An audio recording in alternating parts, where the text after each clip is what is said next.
Wake up, buy here, pay here people. It's a beautiful day. Go grab yourself another cup of joe and say hello to Jim and Michelle Rhoads on the Buy Here, Pay Here Morning Show. Take it away, you two.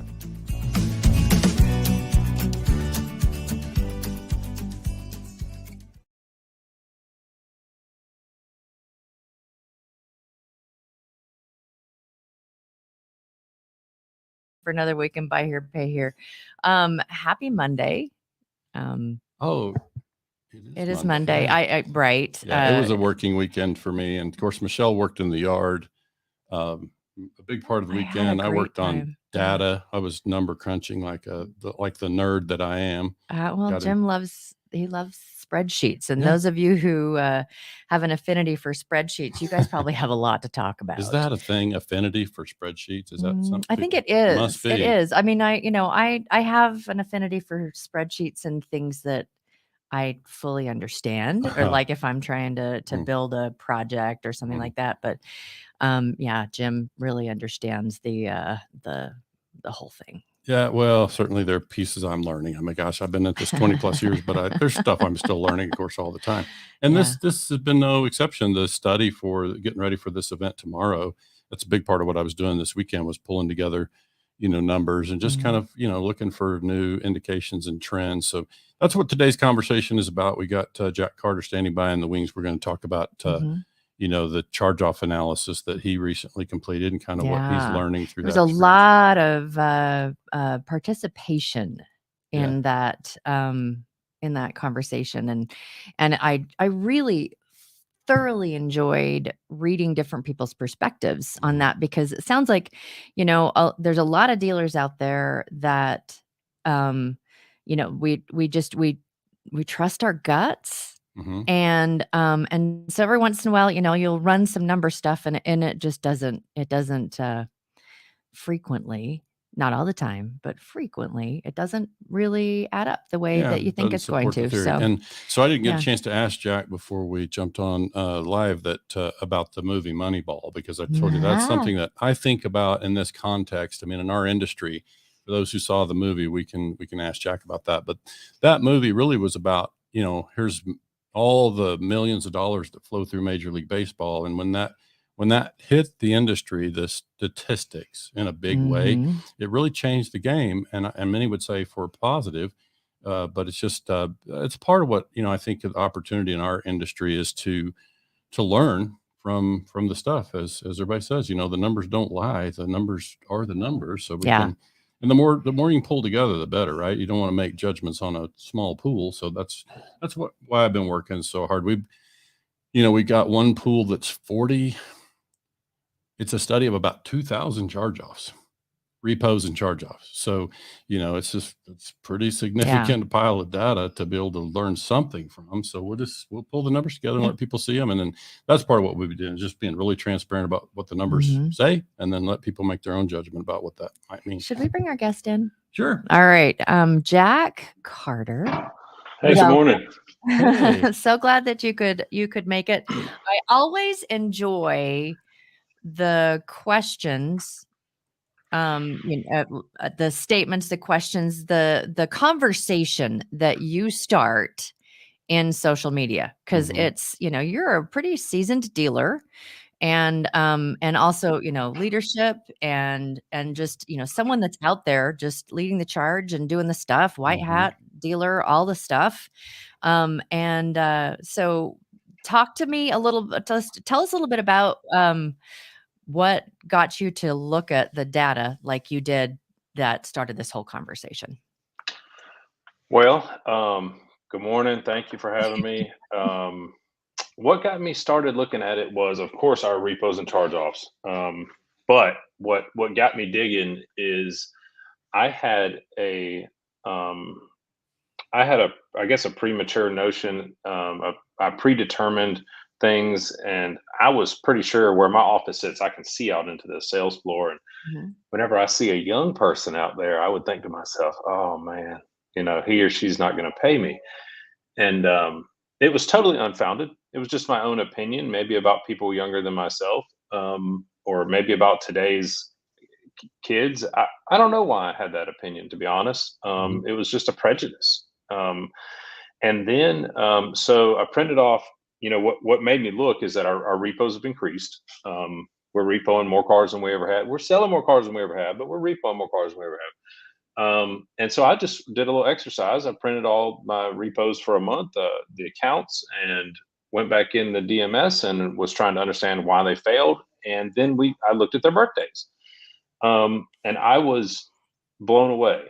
I mean, the ages, I'm thinking, well, I'm going to see a bunch of 20-year-olds, a bunch of mid-20s, and it was people in their 30s and 40s and 50s that were defaulting. And it's not even about the car business. It's about what are the things that I believe to be true that I'm wrong about. And it was just eye-opening for me personally, because I've been wrong in my personal life about things too. Of course, we all have, and I'm wrong about things in my business. But I'm here at this business every day. It's like, how can you take the guy that's my brother and I are partners, and I don't want to say that it's me alone steering the ship, but for the most part, I'm heavily involved in the decisions here, and I was just dead wrong.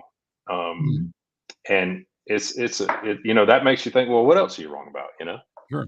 Well, that's a good confession. I think I alluded to the movie Moneyball. Are you familiar? Have you seen that movie? The one with it's about tracking baseball stats and such. Is that right? Right. Yeah. So I forget. I want to say the guy was the general manager with the Oakland A's back in the maybe 80s.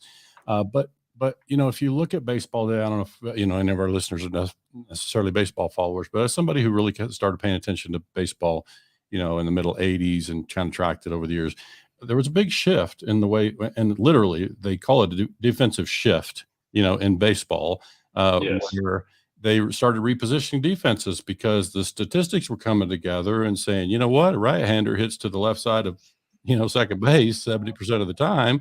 And so it's these kind of things that I think in our industry, I see that. And that's where the numbers nerd in me comes out, where I can just say, we have data. I'm not going to get on a soapbox this morning, but I'm hoping going forward that our DMS providers will help us more. Well, I before you leave Moneyball, because we talked about that this morning, is that there was a data nerd, looked at the stats, reached out to this team. The team manager said, you know what, we're going to follow this. Other teams were like, you're nuts. This is just crazy. It's not going to pay off. And what happened to that team? They went to the World Series. I'm pretty sure that's the way the story goes. So that's where I'm trying to go. I'm trying to go to the World Series. Over here at this car lot. Buy here, pay here. Right. But it's like they won. It was a winning strategy to follow the numbers. And the stats. It's interesting to me, before we go on from that, if that's okay too. There's a lot of science. Science is about finding like proof, and numbers. It's like when you look at all the big scientists out there, it's like math doesn't lie. It never has. Math never lies. And math is also a universal language that goes beyond barriers. It's just math. It does not lie. So I'm done setting. There you go. No, I agree with you 100%, Michelle. You're exactly right. We got to trust it.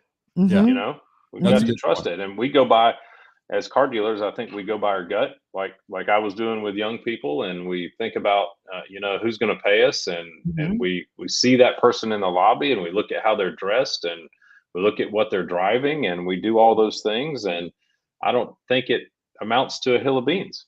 Yeah. Well, and you said it's true, Jack. Like you said, you got to be able to trust it, which is one of the things that I'm especially trying to make a push on, and I welcome your support and anybody else that can help make this happen. We're just trying to get more transparent about the data that we're all working with. And this event that we've had on the calendar for some time, I've been reaching out to people about collecting data to be able to bring to the to the industry, to dealers. And one of the things I'm going to do tomorrow, with whatever data pools are ready by the time we go live tomorrow morning, you're going to see us share that in a super transparent way. Like I'm going to be saying, this entire data pool was 4,397 contracts from this date range, and we filtered out X and we filtered out Y, and the results. He's really been nerding out, and it's been wonderful. It's just like, but then when people can see the raw spreadsheet, it's like I'm trying to get super transparent so dealers can make their own judgment. Here's the numbers, and here's how we arrived at these numbers, and here's the source.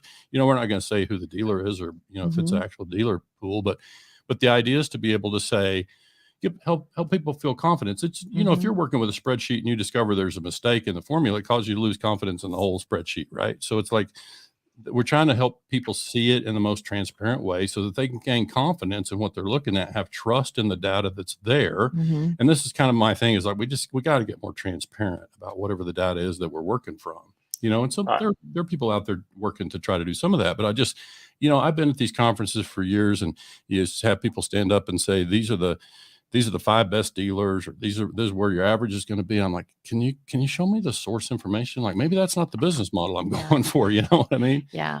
Back to the, your charge-offs, and I'm really excited about, and Jim's got some scatter sheets that it's just kind of been looking at too. And one question I have to you is, did you share this with your team, and were they surprised as well? Guys, I'm sharing everything with my team at this point. There was a time in my business when I was a little close to the vest with information, and I'm not that way anymore. I'm not even that way with the nation, I don't think. I don't view anybody as my competitor. There's nobody that's going to take my information and open up shop next to me and put me out of business. That's a farce. It's not ever going to happen. Amen. And so I don't think there's anything I could share that would damage me. It would only help me, because I feel like when I share something, then I get shared information in return. Amen. And so, gosh, I mean, the goofy stuff I say on Facebook and what I will share with the community is just, and I get so much back from it, I think, because I do that. So I do share information with my team. We talk about it all the time. We copied a dealer the other day. My brother and I visited a dealer who's extremely smart in Gainesville, Georgia, Rhonda Cavender. If you guys have try to get that guy. He's an introvert, but he's a brilliant man. But we've been sharing all the data. I mean, we've got a little hallway in our office that leads down to the collector's office and the controller's office, and I'm printing spreadsheets and putting reports on the wall. I mean, I want my porter to understand what's happening here, because maybe they'll be the office manager in 4 or 5 years. So we're trying to share every bit of information we can, just to try to get better. One of the reasons why I ask is, typically in any kind of business structure that biases as well. Like the ideology, the energy, the whatever comes from the top down. And so I just was wondering if had that been communicated with your team prior to you doing this research. It's like, not my favorite when they're younger, they default normally. So I want a little extra something, or I want a little whatever. I mean, is that something that had that? So your team was like, whoa, didn't expect that, as well as you, because there was already, I'm just wondering how much dealers, I just want dealers to understand, and maybe get some insight from you about how their biases translate into their employees' biases. Man, I'm sure we have a lot of them. I think we all have a lot of biases to overcome. An example of a bias that was here that wasn't my bias, but my sales team had a bias and was convinced that if we required auto pay, that we'd get a lot of pushback and we'd sell less cars, right? And so we were listening to our sales team for a year about the pushback. And then finally, Ben and I said, listen, if you want to buy a car from Turn and Burn, you're going to sign this document that says you're going to be on auto pay. And of course, we wouldn't enforce that to the end of the deal, right? I mean, if we did get the pushback, we would rethink what we were doing. But it worked, right? We just implemented that as listen, we're going to auto draft everybody that we possibly can, and their bias was shown to just be wrong. We haven't had any pushback from the customers, and it just works beautifully. And it's the same as me predetermining about young people. I think we just have to fight that all the time. We have to fight our own prejudices, and make the correction. But it's just prompted me to look at everything. I mean, it's made me realize, well, damn, I was wrong about that. What else am I wrong about? So ran another report on collection charge-offs, excuse me, and I've got 3 pages Excel spreadsheets, and we went back and we're like, so if it's not the age, what is it? Is it the PTI, right? That makes sense. It's got to be the payment to income. Let's see what that is. Man, it's all over the place too. Yeah. I mean, all over the place. And so, and I don't know how we look at economic, just the state of the nation or the state of our surrounding area, the current economics of our region. How do we figure that in? I don't, and you guys know Brett Buick real well. I love Brett, and I feel like he's a personal friend of mine at this point. He made a comment on that post about paralysis from analysis or something to that effect, But so I'm trying to navigate somewhere in between, paying attention, looking for trends, trying to understand who fails and why, and not hindering myself from doing business, so there's something in between, that's what we're trying to hit.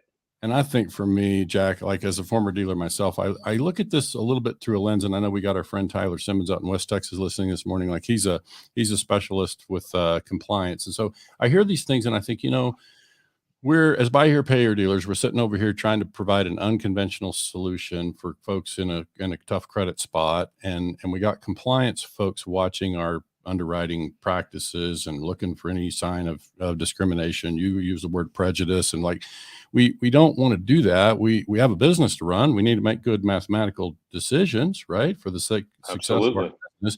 So it's a fascinating conversation for me around, what does the data tell us? And there's certain things that we can't make judgments around, but I think it's fascinating. Like I just think this idea that we're going to have better information to know. But as a buy here, pay here dealer, like I can just ask you, if I could show you that, when you get this much down payment versus this much down payment, your success rate is 12.7% higher, you'd probably still do business in both buckets, right?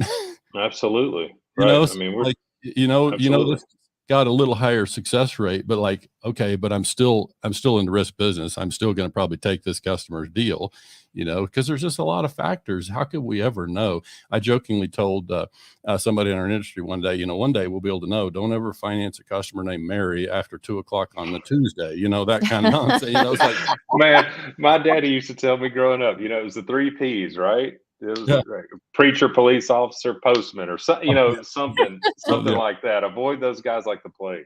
Yeah, so I think that type of mindset's just been around forever, and it's human nature, and we're dealing with human beings, and sure, we get lost in that stuff. I really want to look at next. I want to look at zip code analysis. I mean, why am I not looking at that? I mean, insurance companies change your rate drastically from one zip code to the next zip code. Good point. And they've been looking at data since data was around. So I'm just going to keep leaping around until we just have a better idea. To your point about the down payments, there's a lot of dealers out there that say down payment doesn't have anything to do with whether the customer's going to pay for the car. Mm-hmm. I believe that when a human being has skin in the game, when they've got something to lose, they care more about it. Sure. So maybe that's another prejudice of mine that I'm wrong about down payment analysis. And it's also but I believe about, to my core. You put more down, you're more likely to pay for it. But where'd the down payment come from? Was it a gift? Was it a tax return? Was it?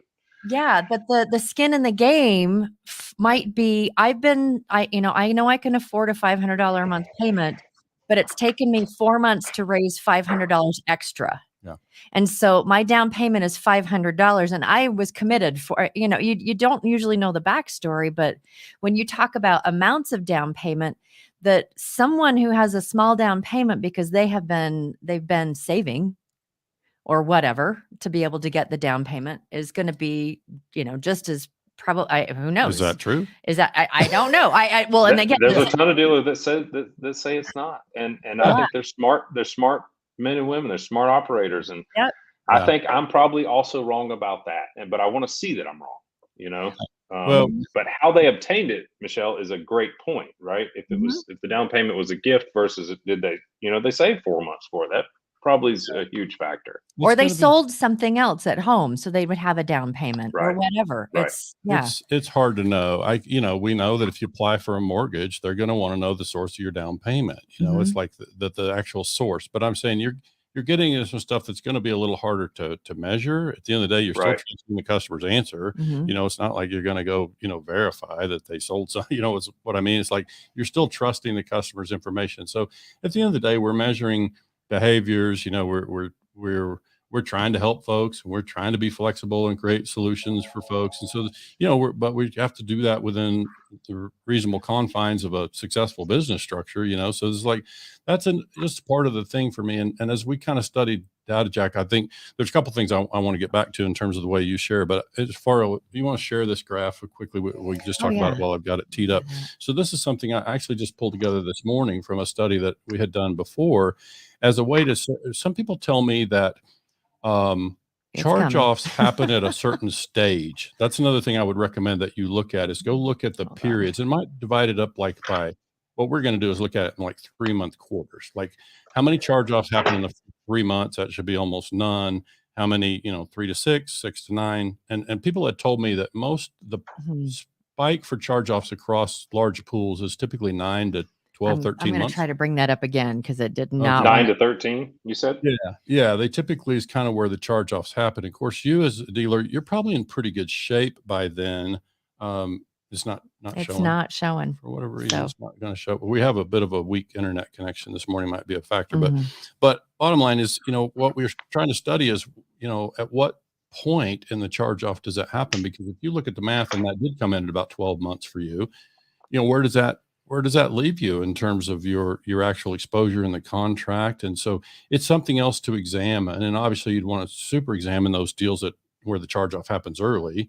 You'd want to look very closely at those. But if a customer makes it to 12 months and beyond, and I'll tell you, one of the reasons I'm looking at this, one of the things I put together is this ability to look at your collateral, the car, and tracking the value of that across 24 months, and then look at the value of your contract or contracts as a pool across 24 months, because this is one of the things that I find I've been saying to people for years, like working with lenders on behalf of new dealers or whatever. I'll say, I view a lot of people in the automotive lending space would look at the actual car, miles on the car, right? They want to know the book value, LTV, whatever the actual book value. But I'm looking at, okay, what is the value of the contract itself? And I think of the contract as the primary collateral and the car as the secondary collateral. And so what I'm doing is I'm studying those things across 24 months and saying, what do those look like, in terms of what's the real value, even though you're a guy who's probably not going to ever sell paper, for folks out there, just look at what is the value of that asset relative to the car. And I'm just really, it came about for me, Jack, in the context of a study that I started a while back about what does it look like mathematically for a dealer to trade a customer out of their car at 24, 30 months? Just running through that math. What does that look like? I'd love to know the answer to some of that. I've never thought about the value of the contract versus the value of the car. And I think you're right. I'd like to know that too. Yeah. I'd like to know that too. Yeah, we're working through that. And some of that is we're going to bring some of the bulk buyers to the table and say, what is it that, and some of the stuff we put together so far is pretty telling as to why the bulk buyers want to buy it at 3 months of seasoning. Yeah. It's like you look at that math and you say, okay, I see why they would want to step in. But you also, unfortunately, we can't see the scatter graph here, but when you look at, this is a study of 560 charge-offs from 2017, 2018. And so but what it's showing is most charge-offs happen inside of 15 months. Once you get past 15 months, they still happen, but you can see that the frequency drops off. And so it's like, you can see why once you get to there as a dealer, you could still sell that paper, but wow, you've gotten through the risky part. You know what I mean? Yeah, for sure. So it's like, there was a gentleman we just went through an audit, a financial audit. And there's a gentleman in my office that performed the audit saying that, once you make it to the 18th month, you're good. You've made it. Your contract has survived, and no matter what happens after that point, you're in a good spot. So and the math, I think you're right about that. Math has changed in terms of that months to break out. If you just took your cost of card and you took your customer's payment, how many months does it take you to break out of that contract? But I would say that, even if you don't make it to there, your car comes back with some value. And so the actual cost, the actual direct cash impact to you from a customer that charges off at 9 to 12 months is a lot different than one that charges off at 4 or 5 months, and so that's what we kind of got to measure those things and understand. And then, whatever you can find that's predictive in that. And it's interesting. I've talked to a lot of people with a lot of experience in this industry, and that they run the gamut in terms of their view about this. Some say it won't matter. You can get super sophisticated software and you won't find anything that's predictive. We're still just rolling the dice, sort of thing. And then others who are studying that and trying to make those judgments. But that's why the Moneyball.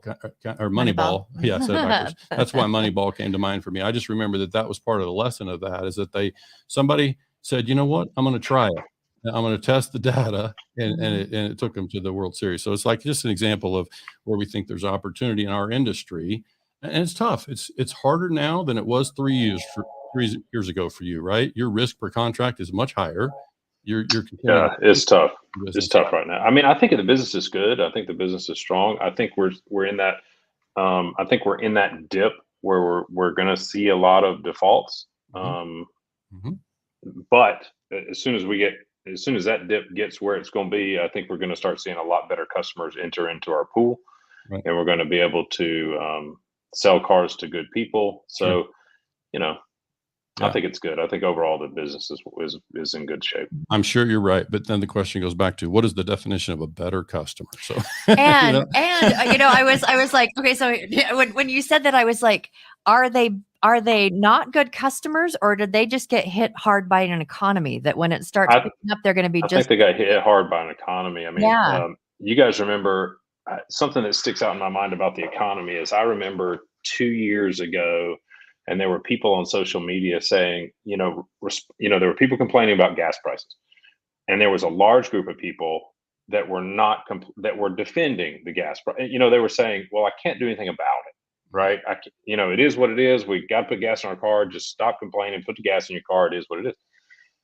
And it shocked me at the time. But looking back, it's probably those people today that have maxed out credit cards and are at they're done.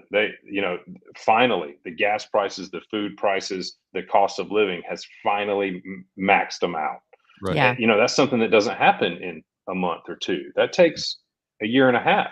Yeah. And people don't recognize it when it's happening. They don't recognize it. They recognize it when that past due bill is in the mail and the calls are coming and they can't charge the groceries this week. Yeah. So, I don't know, guys. I don't know. Michelle and I are over here putting our groceries on layaway. That's what we do. We'll next week. I've been talking to my neighbor, and she's like, I came home and I opened up the back of the SUV and brought my husband out to see. This was $275 worth of groceries. Mm-hmm. And she's like, a year ago, 2 years ago, it would be double that. The groceries that she would have. I think it's really impacted our customers the most. We're working on ways that we can reduce cost right now, reduce payment amount, reduce, what can we do to alleviate some of this cash crunch for our customers? And we're thinking that's going to play into charge-offs. I mean, we would love to hear about what you guys are coming up with to be able to help with that. I think that's something. We've had a service contract for quite some time that we, if the customer chooses the service contract, we line item that into the contract, into the payment, right? That dollar amount's broke up into the payments. Yeah. And sometimes that's the difference in $50-$60 within their payment. Mm-hmm. And so we're doing away with it. We're going to eliminate our service contract and make our warranty that same amount of time.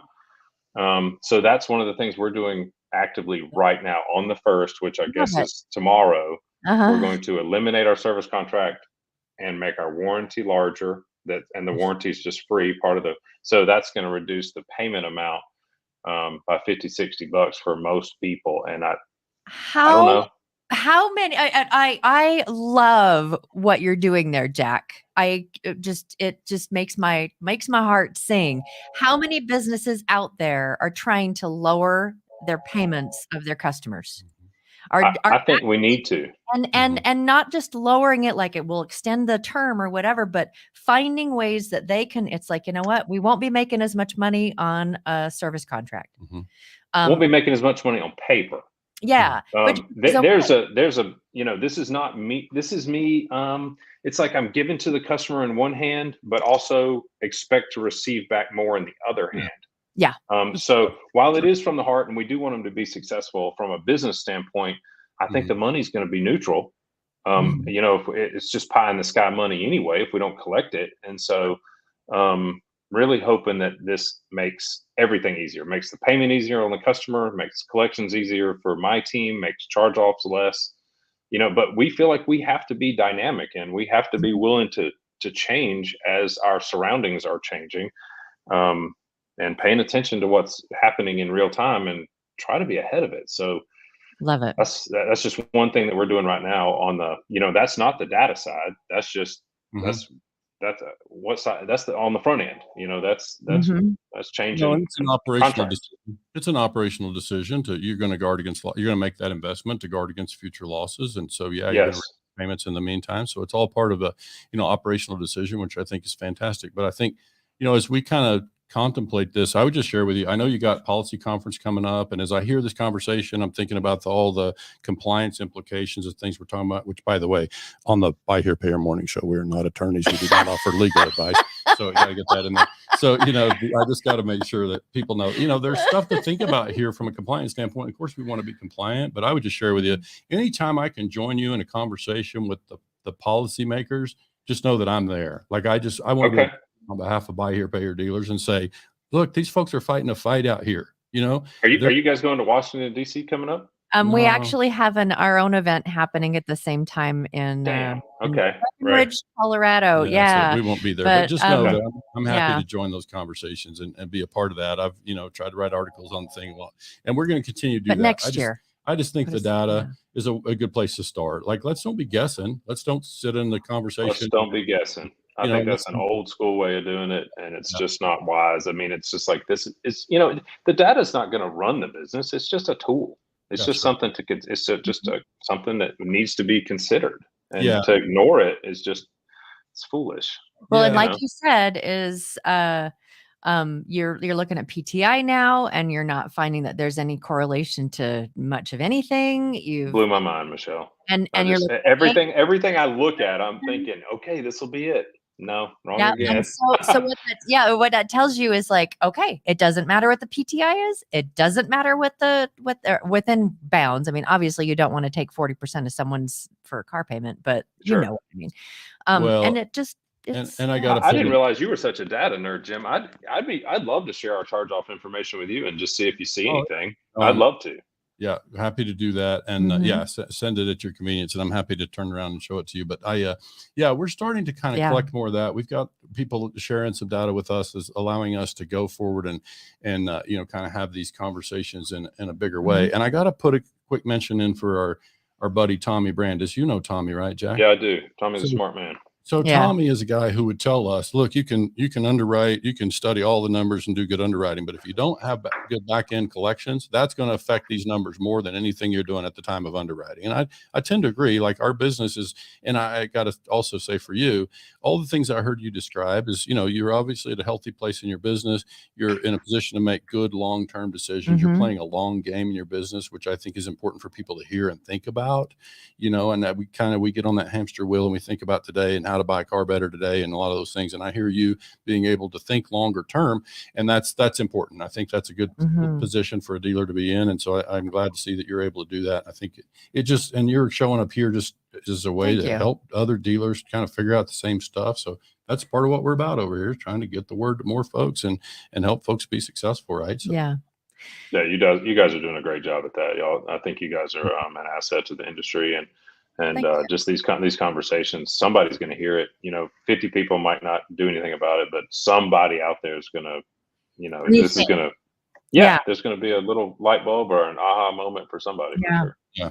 Well, and just so a shameless plug, we have that event tomorrow, which we're going to be. It's Deal Structure, the event, the truth about what works, and it's there. If you take the survey, which is in Success in the Boardroom, or reach out to us, we can get you a ticket.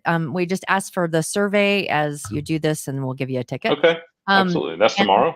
That's tomorrow. And then Okay. if you have a ticket to this, it also you have the access to the rerun, to the recordings. So if you can't watch the entire thing, you can watch part of it at your own time, your own pace. When you're sitting waiting for the next car to come down the aisle and you got a little bit of a break or whatever, turn it on, watch it. It's yeah. And I can just tell you quickly, Jack, we got basically 4 things we're studying. And I feel like I have enough experience with the numbers to know what is appropriate to study or what can, make sense and what doesn't. But we're looking at down payment, but we're choosing to look at as down payment as a percentage of the selling price, because obviously down payments can be all over the place in the industry. So I'm looking at it as a percentage of the selling price. We're looking at cost of car, just cost of car. And I'm typically going at these things like based on an average. If you take a dealer's average ACV and then you measure above and below that, we're trying to look and see, how's the performance, in those different buckets, and kind of some different ways to categorize that. But then we're also looking at term of loan and then APR are the 4 topics. So we're taking on 1 each hour tomorrow. And so that's a part of where we're just trying to dig in and again, be super transparent about what we're sharing and let dealers make their own judgment. And here's the numbers, here are the graphs, and you guys decide if it means anything.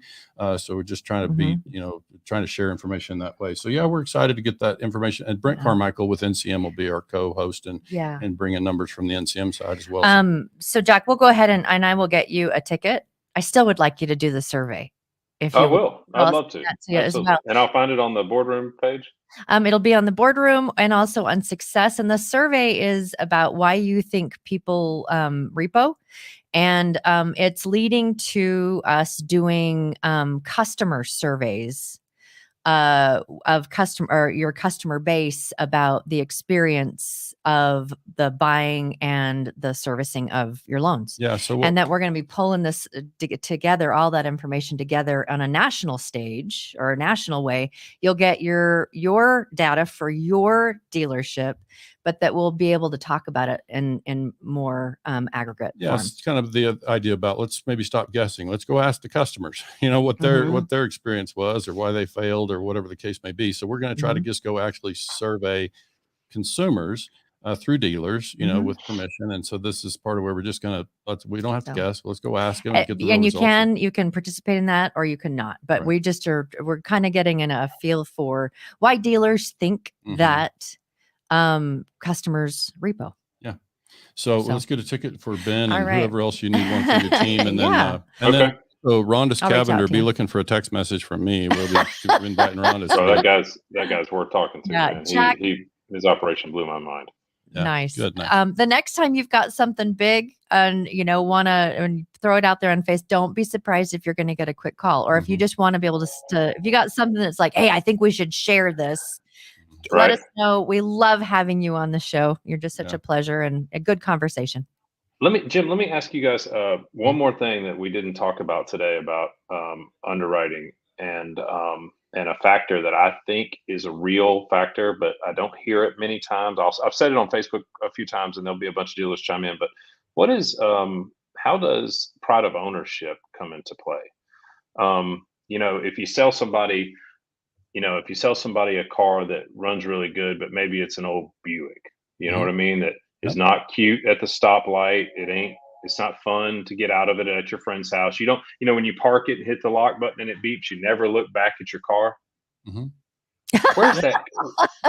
Right. But no, seriously, if you're proud of your car, like if you love your car, if you're like, you look back and you're like, man. Yeah, that's mine, right? Like we have success with Mercedes-Benz. I know there's a lot of dealers that think Mercedes are just the devil and you can't deal with them. There's good models and there's bad models. There's Mercedes to avoid, and same as a Ford. But I've got it in my gut that somebody that buys a Mercedes is really proud of that Mercedes. They're proud of it. They want their friend to see it. They purposely set that key fob up on the bar. It's got the little Mercedes emblem so people can see it.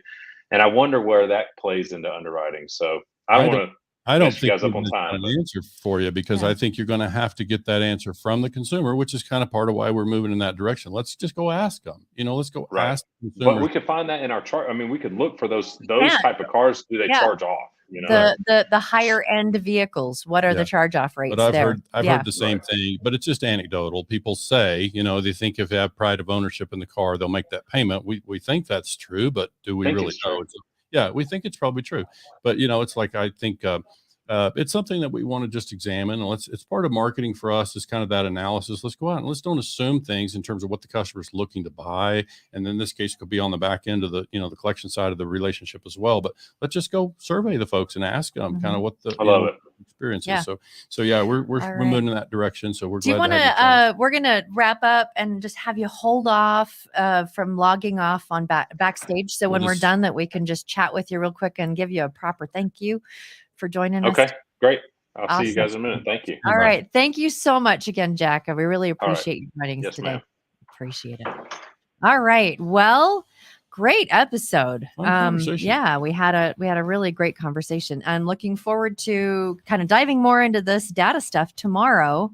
Again, if you haven't got a ticket, look through Success or Boardroom, or just reach out to us and we can make sure that you get one. And we just want you to take the survey, if you would. So, all right, everybody, have a great Monday, beginning of the week, and we will see you tomorrow and the morning show on Wednesday, where it will be White Hat Wednesday. We kick off at 10 Eastern. All right, have a great day, everybody. Thanks again for so much for joining.